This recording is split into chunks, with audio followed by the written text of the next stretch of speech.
नमस्कार, हमें है आपकी सेहत का ख्याल। हेल्थ प्लस के संग में आपका स्वागत है। मैं हूं रजनीश कौर। लगातार बदलती हुई जीवन शैली न सिर्फ लोगों के शारीरिक स्वास्थ्य को प्रभावित करती है, बल्कि मानसिक तौर पर उन्हें काफी क्षति पहुंचाती है। आजकल मेमोरी वीक होती जा रही है, भय लगता है, अवसाद आदि की शिकायतें बढ़ती जा रही हैं। वहीं दूसरी तरफ जानकारी में अभाव और सुस्त रवैये के चलते अक्सर लोग मानसिक रोगों को पहचान नहीं पाते और साथ में इसे गंभीरता से नहीं लेते। इसी विषय पर बात करने के लिए आज हमारे साथ हैं जम्मू के जाने माने डॉक्टर अभिषेक चौहान। नमस्कार सर, जो कि असिस्टेंट प्रोफेसर हैं GMC Jammu department of psychiatry में। सर, आपका बहुत बहुत स्वागत है। सर, शुरुआत करते हैं हम इस प्रोग्राम की। जो बेसिक कंफ्यूजन है, जो हम लोग कंफ्यूज हो जाते हैं क्वेश्चन से, एक टॉपिक से, दैट इज साइकेट्री और न्यूरोलॉजी में डिफरेंस क्या है?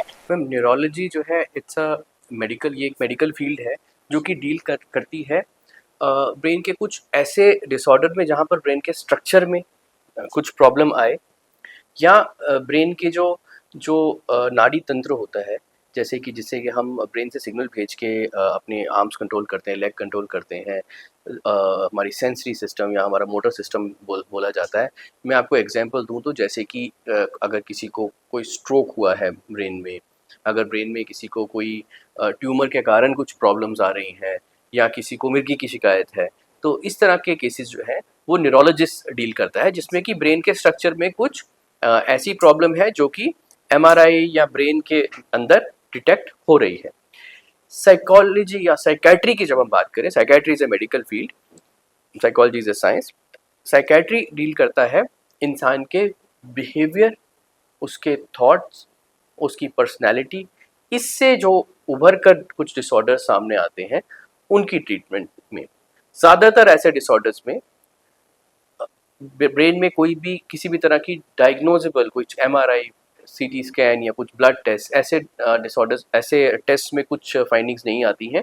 ये प्योरली और प्योरली इंसान के साइकोलॉजिकल वे ऑफ थिंकिंग जो है उसके कारण उत्पन्न हुई होती हैं, और उसका ट्रीटमेंट जो है वो एक साइकियाट्रिस्ट करता है। जी, मीन्स के जो हमारे जो बिहेवियर डिसऑर्डर है, या हम बोले इसको, हम जैसे नींद ना आना, घबराहट रहना, बेचैनी रहना, अनएक्सप्लेन्ड मेडिकल सिम्टम्स भी कभी कभी बोलते हैं, जबकि सब डॉक्टर कभी कभी बोलते हैं ना कि जी आप सब ठीक है, मगर ये प्रॉब्लम आपको स्ट्रेस के कारण हो रही है, तो वो सिम्टम भी साइकियाट्री। जैसे कि आपको इतना टाइम हो चुका है इस फील्ड में, तो सर लोग आज भी इन डॉक्टर्स के पास जाने से परहेज करते हैं, जो मेरा मानना है कि अभी भी झाड़ फूक का ही सहारा लिया जाता है, या लोग अब दो चीज़ें। पहले तो एक कि शायद अवेयरनेस नहीं है कि किसके पास जाना चाहिए। जब सब टेस्ट करवा लिए, सब कुछ ठीक है, तो फिर क्या बीमारी हो सकती है, जब ये सोच से आप आगे बढ़ेगा विद द एजुकेशन, तो तब समझ आएगा कि नहीं, कुछ ऐसी बीमारियां भी हैं जो कि टेस्ट में डायग्नोसिस नहीं हो सकती है, जिसका कि प्योरली क्लिनिकल डायग्नोसिस होता है आपके साइन एंड सिम्टम को पकड़कर। नंबर एक। नंबर दो, ये भी है कि कभी कभी पेशेंट्स को समझ तो आती है कि ये बीमारी है, लेकिन किस डॉक्टर के पास जाए। जैसे आपने साइकियाट्री न्यूरोलॉजिस्ट की बात की, तो मैक्सिमम लोगों को ये नहीं, उनको लगता है कि ब्रेन की बीमारी है तो न्यूरोलॉजिस्ट के पास जाना चाहिए, जबकि उनको ये पता भी होता है कि ये साइकोलॉजिकल प्रॉब्लम, इसको डिप्रेशन है या इसको एंग्जाइटी है। तो विद द एजुकेशन नाउ, ऐसा नहीं कि आज से 20-50 साल पहले कुछ और टाइम था, आज से 20 साल पहले जब हमने साइकियाट्री ज्वाइन की थी तो कुछ और टाइम था, ठीक है, और अब एक और टाइम है। एक तीसरी बात मैं इसमें और जोड़ना चाहूँगा कि कभी कभी लोगों को ऐसा लगता है कि साइकियाट्रिस्ट के पास तभी जाना चाहिए जबकि कोई सिवियर साइकियाट्रिक प्रॉब्लम हो, ठीक है। बहुत रेयर होती है सीवियर साइकेट्रिक प्रॉब्लम। जैसे कि अगर हम बात करें स्किज़ोफ्रेनिया की या बाइपोलर डिसऑर्डर की, बहुत कम लोगों को, अगर हम पूरी साइकेट्रिक डिसऑर्डर्स की बात करें तो शायद 20% से ऊपर लोगों को ये बीमारियां नहीं होती। इसके अलावा जो 80% प्रॉब्लम है वो माइनर साइकेट्रिक प्रॉब्लम्स हैं, जैसे कि डिप्रेशन हो गया, माइल्ड एंग्जाइटी हो गई, ओसीडी हो गया, और कई और ऐसी बीमारियां हैं जिसके लिए एक साइकेट्रिस्ट की मदद ली जाती है। सर, जैसे कि आप जानते हैं कि अभी आपने पॉइंट्स जो डिस्कस किए, इसी में एक पॉइंट मैं लूँगी कि कोविड, आफ्टर कोविड या कोविड के दौरान भी जॉब सेटिस्फेक्शन नहीं है, थोड़ा सा मतलब कि हम स्ट्रेस भरी लाइफ जीते रहे हैं, तो उसमें एक चीज़ आती है, जनरली ये देखा जाता है कि डिप्रेशन हो गया है। सर, ये कैसे होता है, या क्या रीजंस है, सिम्टम्स हम कैसे, और क्या ऐसी चीज़ें हैं जो हम थोड़ी थोड़ी घर पे करके इन चीज़ों को ठीक कर सकते हैं? देखिए कोविड के इसको दो तरह से, दो पहलुओं से देखा जा सकता है। एक कोविड के बाद हुआ डिप्रेशन और एक डिप्रेशन। देखो कोविड के बाद डिप्रेशन का मेन कारण दो रहे, एक साइकोलॉजिकल भी था और एक ब्रेन का बायोलॉजिकल जिसको बोलते हैं वो भी रहा। साइकोलॉजिकल इसको हम अब तो टर्म दे दी गई है और काफी रिसर्च इस पे हो रही है, इसको बोला जा रहा है पोस्ट कोविड न्यूरोसाइकेट्रिक सिम्टम्स। इसमें क्या हुआ है कि ब्रेन में कोविड ने कुछ ना वेसल्स में इन्फ्लेमेशन हम एक बोलते हैं वो की है, एक तरह की सूजन अगर सूजिश बोलते हैं वो की है, जो कि कंटिन्यू चली गई काफ़ी देर तक और इसके कारण डिप्रेशन एंजाइटी के सिम्टम्स आए। मगर जो दो सबसे कॉमन सिम्टम्स कोविड के बाद कई लोगों में आना शुरू हुए, परफेक्टली हेल्दी मेल और female with no psychological stress. देखिए कुछ साइकेट्रिक बीमारी स्ट्रेस के कारण भी हो सकती है, फैमिली में कुछ डिस्प्यूट है या कुछ व्हाटएवर, बट नो स्ट्रेस, और तब भी वो बोल रहे हैं कि हमें नींद नहीं आ रही है, अब हमें नींद नहीं आ रही है डॉक्टर साहब, मैं कोविड हुआ, मैं ठीक भी हो गया, लेकिन अब मुझे लग रहा है कि मेरा दिमाग उतना शार्प नहीं रहा जितना पहले था। इसको हम बोलते हैं अपने कॉग्निटिव डिक्लाइन।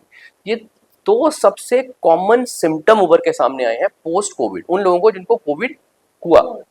इनमें से कुछ लोग तो विद सम मेडिकेशन ठीक हो गए, इसमें से फिर आगे ये पॉपुलेशन तीन तरह से चली। कुछ लोग तो ठीक हो गए मेडिसिन के साथ, कुछ लोग ठीक तो हो गए मेडिसिन के साथ, लेकिन वो जब मेडिसिन छोड़ी तो वो बीमारी वापस आई, दैट मीन्स की बीमारी ब्रेन के अंदर चलती रही। और तीसरा वो सबसेट था जो कि बीमारी प्रोग्रेस कर गई to some other psychiatric disorders जैसे कि डिप्रेशन या एंजाइटी, वो इनमें कन्वर्ट हो गए। सो ये पोस्ट कोविड न्यूरोसाइकेट्रिक सिम्टम एक अब है, ये डिसऑर्डर है, और इसमें अब लेटेस्ट रिसर्च ऐसा भी कह रही है कि जो मैंने थर्ड कैटेगरी आपकी बताई कि सिम्टम से एक डिसऑर्डर होना, ये पॉपुलेशन बढ़ती जा रही है विद द टाइम, कि लोगों को सिम्टम स्टार्ट हुए सिर्फ नींद ना आने के या ब्रेन फॉग जिसको कहते हैं कि ब्रेन उतना शार्प नहीं रहा, लेकिन ओवर द टाइम 3-4 साल में हमने अब ऐसा देखा कि एक्चुअली में साइकेट्रिक डिसऑर्डर उनको लेटर ऑन डेवलप होना शुरू हो गया। ये खासकर उन लोगों में हुआ जिन लोगों ने ट्रीटमेंट नहीं कराई, उन लोगों में हुआ ये ज़्यादा। दूसरा अगर हम इसकी बात करें, ये तो हम post covid depression, this is just a minor part of जो डिप्रेशन है। ये एक diagnosable most important psychiatric disorder. Severity बिल्कुल माइल्ड भी हो सकती है और सिवियरिटी बहुत ज़्यादा सिवियर भी हो सकती है, इतनी सिवियर भी हो सकती है हॉस्पिटलाइज करना पड़े, या इतनी माइल्ड भी हो सकती है कि कुछ दिनों घर ट्रीटमेंट देके पेशेंट आराम से उस चीज़ से बाहर निकल जाए। और डिप्रेशन के भी अगर हम ज़्यादा डिटेल में कॉजेज़ में ना जाएं तो इसके वही जैसे मैंने बोला कॉजेज़ इसके साइकोलॉजिकल भी हो सकते हैं, स्ट्रेस इंड्यूस, जैसे कि किसी को फाइनेंशियल प्रॉब्लम हो गई, घर में इंटरपर्सनल इश्यूज़ हैं उसके कारण हो गया, या एक्चुअली में ब्रेन में जो हैप्पी हार्मोन है वो डेवलप नहीं हो रहा। मतलब हमसे ये सवाल बहुत पेशेंट पूछते हैं कि सर डिप्रेशन तो आपने डायग्नोज कर दिया, लेकिन मुझे कोई स्ट्रेस ही नहीं है, कुछ टेंशन नहीं है, सब कुछ है, लेकिन क्या है, हम उसको फिर ये बोलते हैं कि ये कुछ नहीं है, ये आपके ब्रेन में जो हैप्पी हार्मोन्स हैं वो अच्छे से नहीं बन पा। सर इसके साथ ही जो बाइपोलर डिसऑर्डर की आपने बात की, इसके बारे में मैं जानना चाहूंगी। ये थोड़ी सी सिवियर, ये उन डिसऑर्डर्स में आया जो मैंने बोला कि साइकेट्री में सिर्फ 15-20% ही ऐसे डिसऑर्डर रहेंगे जिनको हम सिवियर साइकेट्रिक डिसऑर्डर बोलते हैं। बाइपोलर डिसऑर्डर में क्या होता है कि एक फेज में, वो साल में एक बार भी हो सकता है, साल में कई बार भी हो सकता है, और कई सालों में एक बार भी हो सकता है। एक फेज में तो इंसान बिल्कुल डिप्रेशन में चला जाता है, जिसके कि सिम्टम्स, जैसे अगर मैं इसका कंटिन्यू करूँ, डिप्रेशन का यही मतलब होता है कि मन उदास रहता है, सर मेरी किससे बात करने का मन नहीं करता, आजकल दफ्तर जाने का मन नहीं करता, अपने आप ही रोना आ जाता है या गुस्सा आ जाता है। Many mothers will tell you कि सर हम अपने बच्चों को इतना प्यार करते हैं, लेकिन आजकल हम उन पर झिल्ला देते हैं, उन पर गुस्सा निकाल देते हैं और बाद में गिल्ट हो जाता है हमने ऐसा क्यों किया। या अगर ज़्यादा सीवियर डिप्रेशन हो जाए तो होपलेसनेस की फीलिंग आने शुरू हो जाती है, सुसाइडल आइडियाज़ आना शुरू हो जाते हैं। तो एक फेज में तो वो इंसान डिप्रेशन में जाएगा, और जब दूसरा फेज आएगा उसमें वो हाइपर डिप्रेशन से ऊपर चला जाएगा, वो नॉर्मल से भी ऊपर चला जाएगा, वो बहुत अत्याधिक खुश रहना शुरू हो जाएगा, इतना खुश रहना शुरू हो जाएगा कि वो प्रॉब्लमेटिक हो जाएगा लोगों के लिए। मतलब खुशी में वो ऐसी चीज़ों पे पैसा स्पेंड करना शुरू कर देगा जो उसको ज़रूरत ही नहीं है, और बहुत कॉस्टली ऐसी चीज़ें। फॉर एग्जाम्पल कोई ऐसा इंसान जो कि I'm just giving an example दे रहा हूँ, ऐसा इंसान जिसकी 50,000 सैलरी है महीने की, वो कोई 1 लाख की ऐसी चीज़ लेके आ गया जिसकी उसको ज़रूरत ही नहीं थी। वो बहुत ज़्यादा, ऐसे लोग कभी कभी क्या होते हैं कि बहुत ज़्यादा रिलीजियस हो जाते हैं, हम इसको बोलते हैं हाइपर रिलीजियोसिटी, बहुत ज़्यादा रिलीजियस हो जाते हैं, इतना रिलीजियस हो जाते हैं कि वो खुद को ही भगवान समझना शुरू हो जाते हैं। ये एक एक्सटेंट से ज्यादा। हाँ, मतलब समझ लो कि एक नॉर्मल है, नॉर्मल से नीचे वाला फेज डिप्रेशन है, ये नॉर्मल से ऊपर वाला फेज है, इसको हम मैनिया बोलते हैं। तो बाइपोलर डिसऑर्डर के 2 पोल है, नाम ही है, एक पोल है मैनिया, एक पोल है डिप्रेशन, और एक हम लोग हैं, बाकी लोग जो कि नॉर्मल लाइफ व्यतीत कर रहे हैं। सर इसी से रिलेटेड एक और चीज़ मैं पूछना चाहूँगी, डेमेंशिया क्या है, फॉरगेटनेस के काजेज क्या हैं, क्यों होता है, और ये आम तौर पर आजकल देखा जा रहा है। बहुत कॉमन है। इसका मैं रीज़न बताता हूँ, which is a good reason but it is producing some bad effect. The good reason is कि over the last 25 to 50 years India में लॉन्गेविटी बढ़ गई। Dementia is a problem of long life. Yes, 60 years के बाद brain में कुछ ऐसी changes हो जाती हैं। मैं आपको अगर शॉर्टली बोलूँ, लेमन टर्म में बोलूँ, तो आपका ब्रेन या उस इंसान का ब्रेन उसके शरीर से जल्दी बूढ़ा हो गया। In short this is dementia, जिसमें कि मेमोरी डेफिसिट एक सिम्टम है। डिमेंशिया को हम हमेशा मेमोरी के साथ 25-30 साल का बहुत कॉमन मेमोरी, जैसे मैंने बोला, मैं आपको एग्जांपल भी दूंगा, कॉमन एग्जांपल। 25-30 साल का एक इंसान हमारे पास आया मेमोरी डेफिसिट के साथ, मुझे याद नहीं रहता, और उसके वो क्यों आया, एप्रीहेंशन क्या है, वो डिमेंशिया पढ़ के आया, क्या सोचता है, कहता है डिमेंशिया तो नहीं है मुझे। मेमोरी डेफिसिट एक सिम्टम है डिमेंशिया का, इसमें और बहुत सी चीजें होती हैं। बिहेवियरल चेंजेस आती हैं इसमें, आपका स्लीप पैटर्न रिवर्स होना शुरू हो जाता है, दिन में सोना, रात को जागना, इरिटेशन रहना, शक करना। इसके अलावा कुछ ऐसे मेमोरीज होती हैं मैम, जिसमें हम रियलाइज ही नहीं करते कि एक्चुअली ये भी हमारी मेमोरी का पार्ट है। For example, brushing your teeth is a part of your memory, but आप कर रहे हो, इसको हम बोलते हैं एग्जीक्यूटिव मेमोरी। ऐसी मेमोरी जो कि काम के साथ साथ चली भी जा रही है और आपको आपका माइंड याद भी नहीं रह रहा, ये चीजें भूलना शुरू हो जाती है। जस्ट लाइक हम खाना खा के कई बार भूल जाते हैं कि no no no, not that. एक प्रोसेस की बात कर रहा हूँ मैं। ब्रशिंग इज अ प्रोसेस जो कि शायद आप आंख बंद करके आधी नींद में भी कर सकते हो। नहीं सर, मैंने देखा है कि ओल्ड एज में ये बोलते हैं लोग, वो मेमोरी लैप्स है। ये जो है ये यंगस्टर्स में है, जो काम करने के बाद मतलब सिंगल सिम्टम अगर किसी को मेमोरी डिक्लाइन का है, अगर वो 60 से आगे नहीं है, पीछे है, तो डिमेंशिया हो सकता है, ऐसा नहीं है। उसको pre dementia, pre senile dementia कहते हैं। It's a very rare thing, but most of the time it happens in people who are more than 60 years old.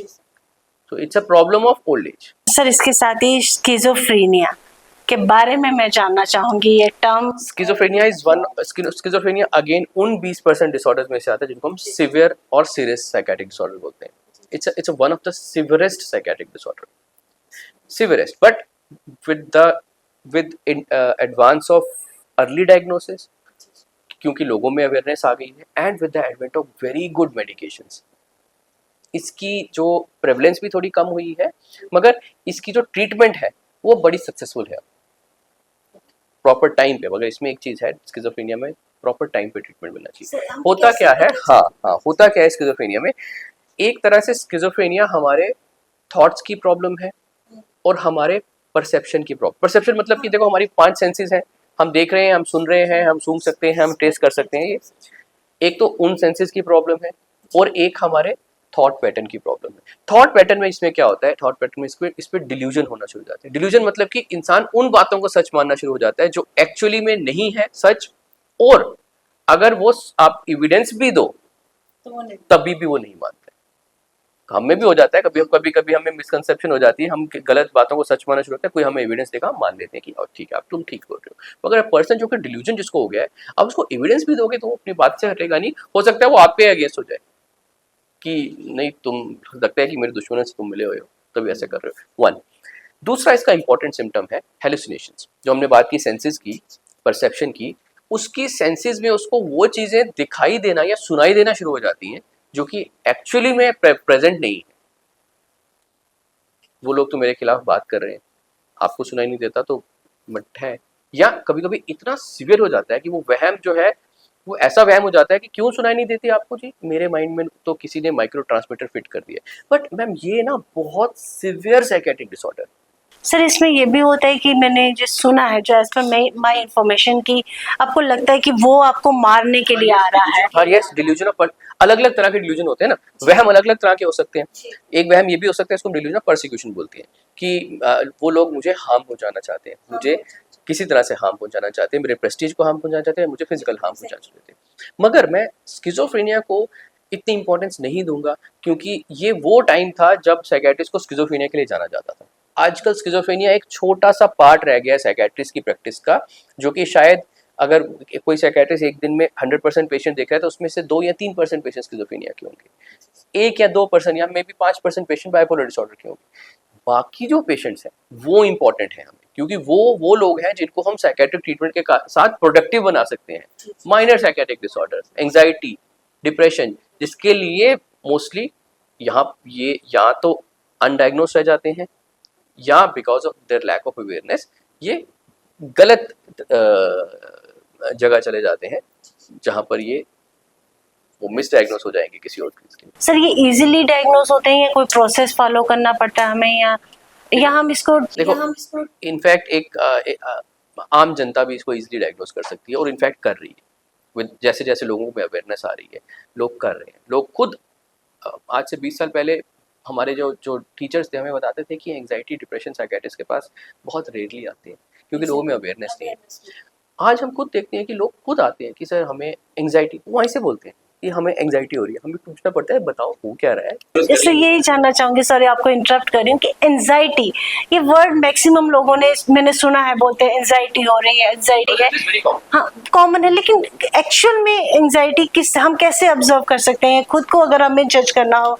Anxiety as a illness और एवरीडे एंजाइटी दो अलग अलग चीजें। Everyday anxiety simple चिंता, हमें चिंता है, एक डर सा है, एक अजीब सा डर है, पता नहीं किस चीज का डर है, अजीब सा डर है।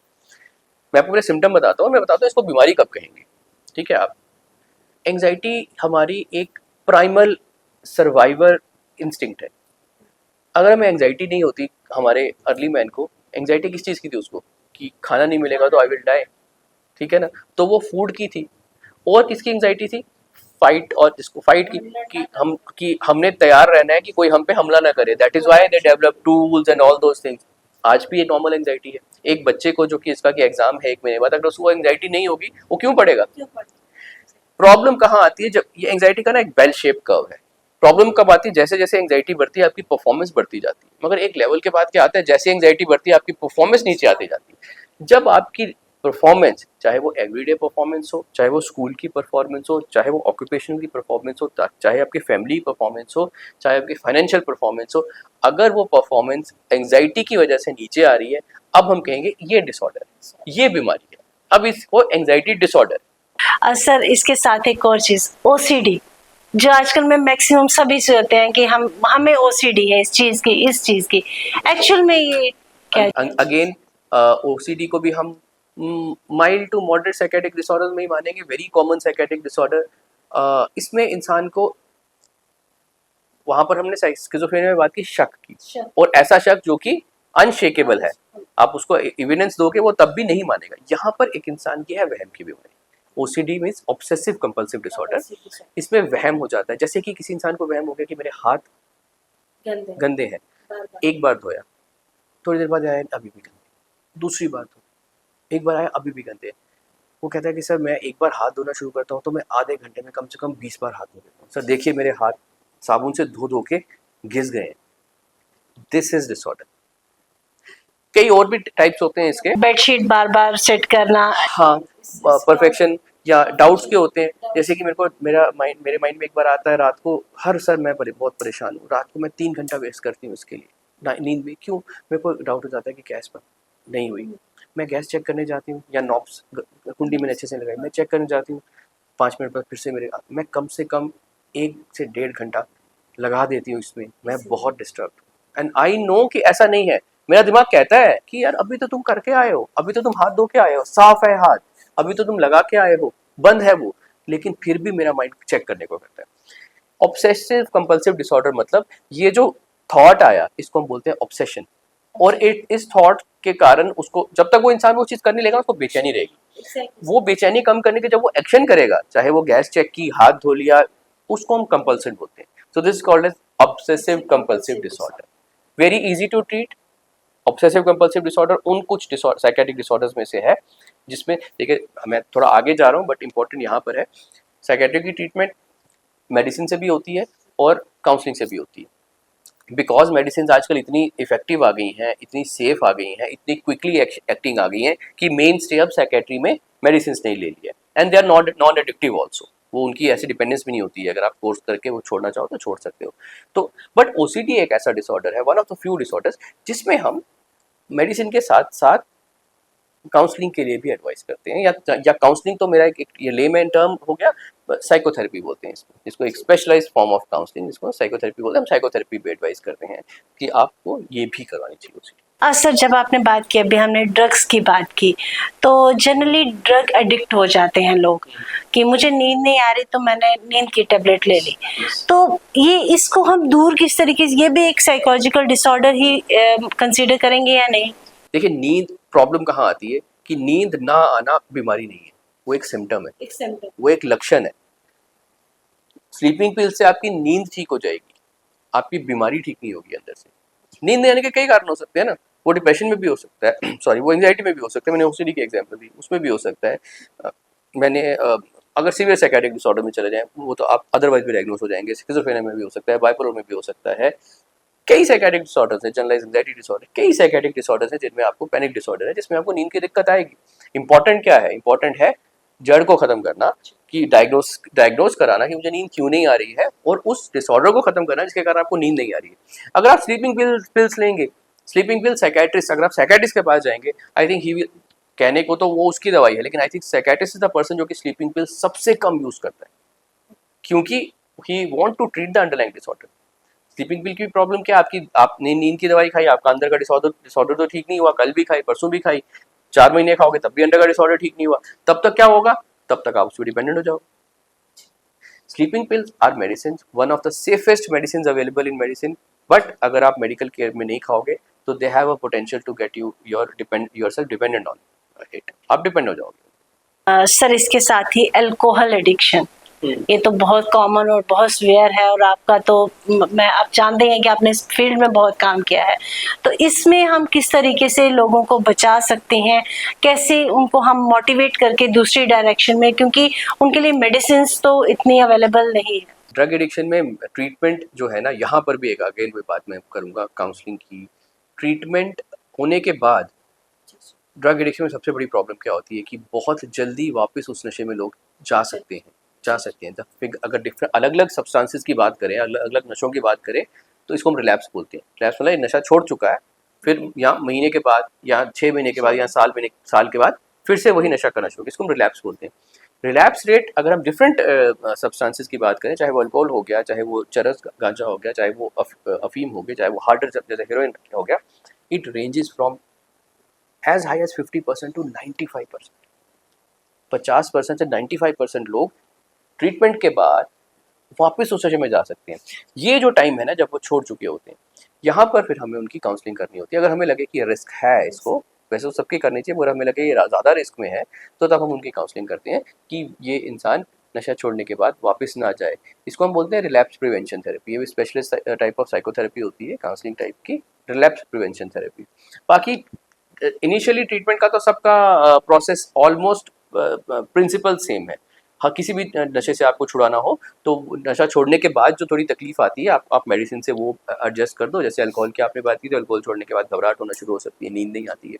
हाँ, अगर कोई बड़ा हैवी अल्कोहल यूज़ कर रहा है, तो हैवी अल्कोहल का मतलब है कि many drinks in a day, I will say more than 4 drinks in a day, और बहुत देर के लिए अगर वो कर रहा है, बहुत देर से अगर वो कर रहा है, जैसे कि 2-3 साल से सर ये रोज़ इतना ड्रिंक कर लेता है, तो अल्कोहल एक ऐसा डिसऑर्डर, ऐसा सब्सटेंस है जिसमें डॉक्टरी सलाह के बिना नहीं छोड़ना चाहिए, क्योंकि इसके विड्रॉल में कुछ सीवियर लाइफ थ्रेटनिंग विड्रॉल्स हो सकते हैं, जैसे कि फिट्स आ सकते हैं, और एक डिलीरियम ट्रेमन करके एक प्रॉब्लम होती है, अपनी सुध बुध खो देता है इंसान, वैसा हो सकता है। सो हैवी रेगुलर ड्रिंकिंग में आपको डॉक्टरी सलाह के बिना नहीं छोड़नी चाहिए, अल्कोहल नहीं छोड़नी चाहिए, मिलके डॉक्टर की मेडिकल कंसल्टेशन के बिना इसको बिल्कुल नहीं छोड़ना चाहिए। और अल्कोहल में जो ट्रीटमेंट होता है वो बहुत शॉर्ट ट्रीटमेंट होता है, 3 हफ्ते से लेकर 3 महीने तक, दैट्स इट। सर, अल्कोहल भी हो गया, अब जो मेजर इस वक्त सभी, इवन कि बच्चे भी इस एडिक्शन का शिकार हो चुके हैं, दैट इज मोबाइल एडिक्शन। इसके बारे में मैं जानना चाहूंगी। एडिक्शन तो एडिक्शन है ना, वही बिहेवियर पैटर्न फॉलो होता है। एडिक्शन मैं आपको बताऊं, जैसे आपने ओसीडी की बात की ना, तो ये जो मोबाइल एडिक्शन है ना, ये एडिक्शन और ओसीडी का एक मिला जुला रूप है। एक तो बच्चा एडिक्ट हो गया है, छोड़ना भी चाहता है लेकिन छोड़ नहीं रहा, वही हो गया ना ऑब्सेशन। मैं नहीं भी करना चाहता हूँ लेकिन छोड़ भी नहीं पा रहा हूँ। सो मोबाइल एडिक्शन में सबसे ज़्यादा ज़रूरी है कि शुरू से ही प्रिवेंशन इसमें बहुत बहुत ज़्यादा ज़रूरी है। रादर देन कि अब प्रॉब्लम हो गई है तो उसका सोल्यूशन ढूंढे हैं। किसी भी डिसऑर्डर में it's always important to prevent. Screen time restrict कर रहे हैं आप अपने बच्चे का, खुद का भी। आपके बच्चे भी आपको देख के कहीं ना कहीं एडिक्ट होते हैं ना, अपना भी। इवन की पेरेंट्स खुद ही कहते हैं कि थोड़ी देर के लिए इनको दे दीजिए। इवन इफ अगर आप दे भी रहे हो तो मॉनिटर करो कि एक दिन में कितनी देर तक ये मोबाइल में गेम्स या सर्फिंग या वो कर रहा है। आई विल नॉट से कि एक नॉर्मल बच्चे को जो कि बिल्कुल परफेक्टली नॉर्मल है, आप उसको मोबाइल दे दो उसको, मॉनिटर करो कि आई विल से कि एक दिन में 1 घंटे से ज़्यादा नहीं, 1 घंटे से ज़्यादा नहीं देना है बिकॉज दिस इज द ये जो 1 घंटे का ड्यूरेशन है, अगर इससे ऊपर ड्यूरेशन चली जाए तो फिर हम बोलते हैं कि अब इसमें थोड़े से वो मोबाइल एडिक्शन के सिम्टम्स आना शुरू हो गए हैं। सर, चाइल्ड साइकेट्री, क्या बच्चे भी ये साइकोलॉजिकल डिसऑर्डर से सफर करते हैं या इनमें प्रॉब्लम्स होती हैं, और कौन कौन सी प्रॉब्लम्स होती हैं? चाइल्ड साइकेट्री का एक बहुत बड़ा सब टॉपिक है साइकेट्री के अंदर, इसको हम चाइल्ड साइकेट्री कहते हैं। बहुत से डिसऑर्डर्स हैं, ऑलमोस्ट कई अडल्ट डिसऑर्डर्स भी हैं जो कि बच्चों में भी हो सकते हैं। डिप्रेशन एंजाइटी की बात करें, बच्चों में भी हो सकता है।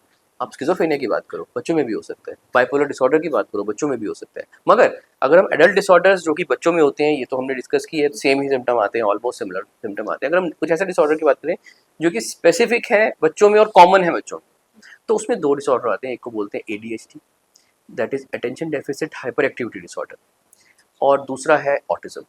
Attention deficit hyperactivity disorder बहुत ज़्यादा प्रेवलेंट है बच्चों में। Prevalence is as high as 5 to 10%, और बहुत इजीली डायग्नोस कर सकते हैं इवन पेरेंट्स भी, टीचर्स भी।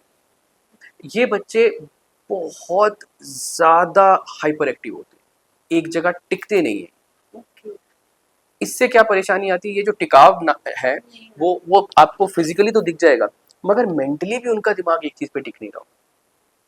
मतलब पढ़ते पढ़ते अगर कुछ शोर हुआ तो ध्यान वहाँ डाइवर्ट इजीली, या कभी कभी ऐसे बच्चों में हाइपर एक्टिविटी नहीं भी होती है, सिर्फ इनअटेंशन होती है। ऐसे बच्चे कैसे होते हैं कि टीचर्स को लगेगा कि जब भी मैं इसको पढ़ाती हूँ, पढ़ाते पढ़ाते ये कुछ खो सा जाता है, ये बाहर अगर कुछ चीज़ हो रही है ये उस पर थोड़ा सा अट्रैक्ट हो जाता है, बैठता है लेकिन अटेंशन डाइवर्ट। तो this is also very easy, and this is one of the disorders in children, जिसके लिए मैं बोलूँगा, जिसके लिए एक बड़ी इफेक्टिव ट्रीटमेंट्स अवेलेबल है।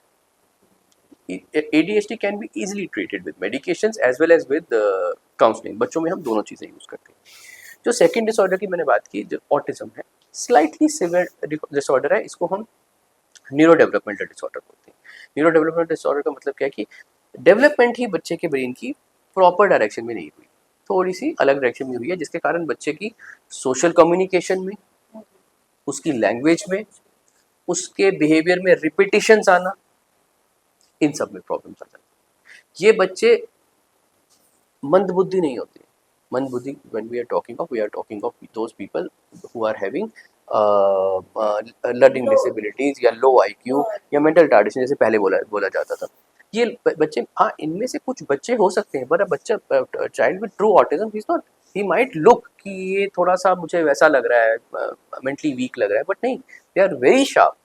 मगर ये अपने आप को एक्सप्रेस नहीं कर पाते हैं, इनकी लैंग्वेज प्रॉपर तरीके से डेवलप नहीं हुई होती। सर सॉरी, मैं बीच में थोड़ा सा इंटरप्ट कर रही हूँ आपको, कि जैसे हमने बोला कि टीचर्स, तो मींस कि टीचर को भी हमें पहले इस बारे में एजुकेट तो करना पड़ेगा, क्योंकि जर्नल अगर टीचर है तो वो it's not possible for her और him to diagnose such things. कई स्कूल्स में और कई टीचर्स भी, now that you have the resource of internet and all, they are aware of about this disorder। कई forums में बात होती है कि अगर कोई बच्चा वीक है, अब एक तीसरा, पहले हम क्या बोलते थे, कोई बच्चा वीक है तो कुछ नहीं देखे बोलते नालायक है ना। अब we don't word use such derogatory stigmatizing terms। हम कहते हैं कि if he is not able to learn properly, he is having some learning disability, तो अब इसका cause ढूंढो कि क्या learning disability है। जैसे कि मैं एक और डिसऑर्डर है बच्चों में लर्निंग का, जैसे which is called as specific learning disability या डिसलेक्सिया। जैसे कि वो तारे ज़मीन पर, सबको अगर मैं वो एग्जांपल दूंगा समझ आ जाएगा। इजीली ट्रीटेबल डिसऑर्डर, बच्चे को हो सकता है कि एक स्पेसिफिक सब्जेक्ट में डिसेबिलिटी हो, लेकिन हो सकता है वो किसी दूसरे सब्जेक्ट में बहुत अच्छा हो। So we have to identify. ऐसे ही ऑटिज्म की बात है, ऑटिज्म में भी कुछ बच्चे, उनको बोलते हैं सेवन स्किल्स, मतलब कि एक ऐसा आइलैंड है ब्रेन की इंटेलिजेंस का जो कि बाकी बच्चों से भी बहुत अच्छा है। इनको हम बोलते हैं कभी कभी क्या होता है कि ऑटिज्म के कुछ ऐसे बच्चे जो कि आपको लगेगा कुछ नहीं कर पाएगा, लेकिन वो कैलकुलेशन में बहुत ज़्यादा आगे हैं, वो इतने आगे हैं कि हम भी उतनी फास्ट कैलकुलेशन नहीं कर सकते हैं। वो आर्ट में बहुत आगे हैं, वो ऐसी चीज़ बना देंगे कि हम बोलेगा कि ये तो शायद किसी प्रोफेशनल आर्टिस्ट ने बनाया है। या वो लैंग्वेज में बहुत आगे हैं, लेकिन किस लैंग्वेज में? बोलने वाली में तो वो कमज़ोर है, लेकिन लिखने में यू आप उनको वर्ल्ड की कोई भी लैंग्वेज उनके सामने रख दो, some of them, I am not saying, you have to identify these, ऐसे बच्चों को आइडेंटिफाई करना है। अब वर्ल्ड की मैंने देखा है, वर्ल्ड की कोई भी लैंग्वेज रख दो, वो बोलेंगे, ये बोलेंगे, बोल नहीं पाएंगे मगर आइडेंटिफाई कर पाएंगे। सर, तो आई थिंक कि केस हिस्ट्री जो होती है वो हमें स्कूल्स में मैंडेटरी करनी चाहिए, क्योंकि अगर बच्चे, क्योंकि बर्थ कंडीशन से लेके लास्ट तक, जब तक जिस क्लास में वो है, जब तक हम केस हिस्ट्री नहीं रखेंगे, टीचर को इस प्रॉपर गाइडेंस नहीं होगी, तो आई थिंक कि ये बच्चे सफ़र करते रहेंगे। इसलिए आई थिंक कि यस, मतलब बच्चे की ट्रीटमेंट के लिए हमें एक होलिस्टिक अप्रोच यूज़ करनी है। एक एकेडमिक अप्रोच तो हम यूज़ कर ही रहे हैं स्कूल में। अगर उसको कुछ मेंटल हेल्थ, जैसे स्कूल मेंटल हेल्थ प्रोग्राम्स हैं, अगर उसको कुछ मेंटल हेल्थ की ज़रूरत है, अगर हमें लगता है कि ये थोड़ा सा कुछ, अगर हम मेंटल हेल्थ काउंसलिंग से या कुछ उस तरह की स्पेशल साइकोथेरेपी से, या इन सम वेरी एक्सेप्शनल केसेस कुछ मेडिसिन से अगर वो नॉर्मल अपनी लाइफ व्यतीत कर सकते हैं, तो क्यों नहीं। सर, अब एक चीज़ और, सुसाइड, जो जैसे कि आपने देखा कि अभी भी जो इन्फॉर्मेशन है, जो अभी तक जो डेटा हमारे पास आया है, तो इंडिया जो है वो फर्स्ट नंबर पे आई थिंक कि आ चुका है, और अब 1 घंटे में 2 सुसाइड हमारे कॉमन हो चुके हैं। तो रीज़न क्या है, क्यों होता जा रहा है, और किस तरीके से हम इन चीज़ों से बच सकते हैं? देखिए, अगर परसेंटेज की बात करें तो परसेंटेज की नहीं, मगर अगर हम नंबर ऑफ सुसाइड्स की बात करें, because of India's population, one of the most populated country in the world, तो उसके हिसाब, उसके अकॉर्डिंगली जो आपका सुसाइड के फिगर्स हैं वो इंडिया के हाईएस्ट हैं because of its population. India में अगर मैं बात करूं तो सुसाइड रेट अराउंड 10 to 15 पर 1 लाख पॉपुलेशन है, 10 से 15 पर 1 लाख पॉपुलेशन। तो there are some other countries उसमें इससे ज़्यादा हायर रेट्स हैं, बट उनकी पॉपुलेशन कम होने के कारण परसेंटेज तो उनकी ज़्यादा है, मगर फिगर्स कम है उनके। But still it is one of the leading cause of death in under 25 years of age, one of the leading cause of death. Second leading cause is accidents. So it is one of the leading cause. होता क्यों है कि शायद हम जो adolescent mental health है, या जैसे मैंने बोला चाइल्ड मेंटल हेल्थ, कहीं ना कहीं हम उसको इग्नोर कर रहे हैं, कहीं ना कहीं इग्नोर कर रहे हैं, कहीं ना कहीं हम शाई अवे कर रहे हैं कि नहीं, ये बच्चा है, इसको हम मेंटल हेल्थ प्रोफेशनल्स के पास क्यों लेके जाएं, अभी तो नहीं है, ये ठीक हो जाएगा टाइम के साथ साथ। एक होप रहती है कि टाइम के साथ साथ ठीक हो जाएगा, ठीक है। तो यहाँ पर ज़रूरी है, जैसे कि हमने डिस्कस किया इतना एक्सटेंसिवली, कि कहीं ना कहीं अगर आपको लगे कि बच्चा एकेडमिकली इतना अच्छा था मेरा बच्चा और ये वीक होता जा रहा है, that is a red flag.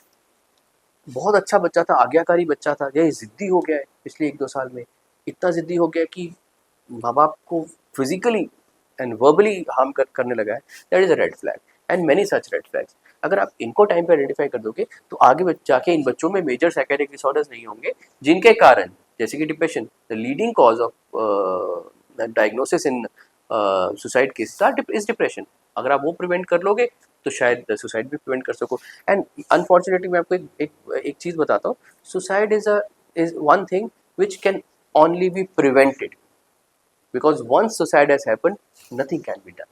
Sir, last में एक चीज़ मैं पूछती हूँ, ये हमारा कंक्लूजन है कि फूड हैबिट्स या मेडिटेशन या योगा या जिम, ये है क्या, ये चीज़ें जो है ये हमारी मेंटल हेल्थ को इम्प्रूव कर सकती हैं या हमें स्ट्रेस से रिकवर कर सकती हैं? Yes, एक तो हम अपने हमारे जो ग्रंथ हैं, पुराण हैं, वो तो कई सालों से कहते आ रहे हैं कि आप अपना मानसिक स्वास्थ्य अगर आपको अच्छा रखना है तो योगा, मेडिटेशन, ये सब चीज़ें कीजिए। अब तो वेस्ट भी इस चीज़ को एक्सेप्ट करता है, प्राणायाम एंड माइंडफुलनेस बेस्ड मेडिटेशन। वो वेस्ट थोड़ा अपनी तरह से ट्वीक कर लेता है और अपना एक नया ब्रांड बना देता है, पैकेट के अंदर तो वही है, तो वो अलग चीज़ है। बट हाँ, अब कई रिसर्च ये कहती है कि फिजिकल एक्सरसाइज, जिसको कि हम वेट ट्रेनिंग कहते हैं, it also has a good positive effect on your brain, on your mood, on your emotions, on your memory. So definitely they all help. Thank you sir. Sir, इस short span of time में मेरे लिए possible नहीं है कि वो बहुत सारी, क्योंकि इन्फॉर्मेशन बहुत है और आप हमें बहुत सारी नॉलेज दे सकते हैं, बट थैंक यू, आप यहाँ पर आए, आपका बहुत बहुत शुक्रिया। हेल्थ प्लस के एक नए अंक में फिर मिलेंगे आपके साथ एक नए टॉपिक के साथ, तब तक के लिए नमस्कार, जय हिंद।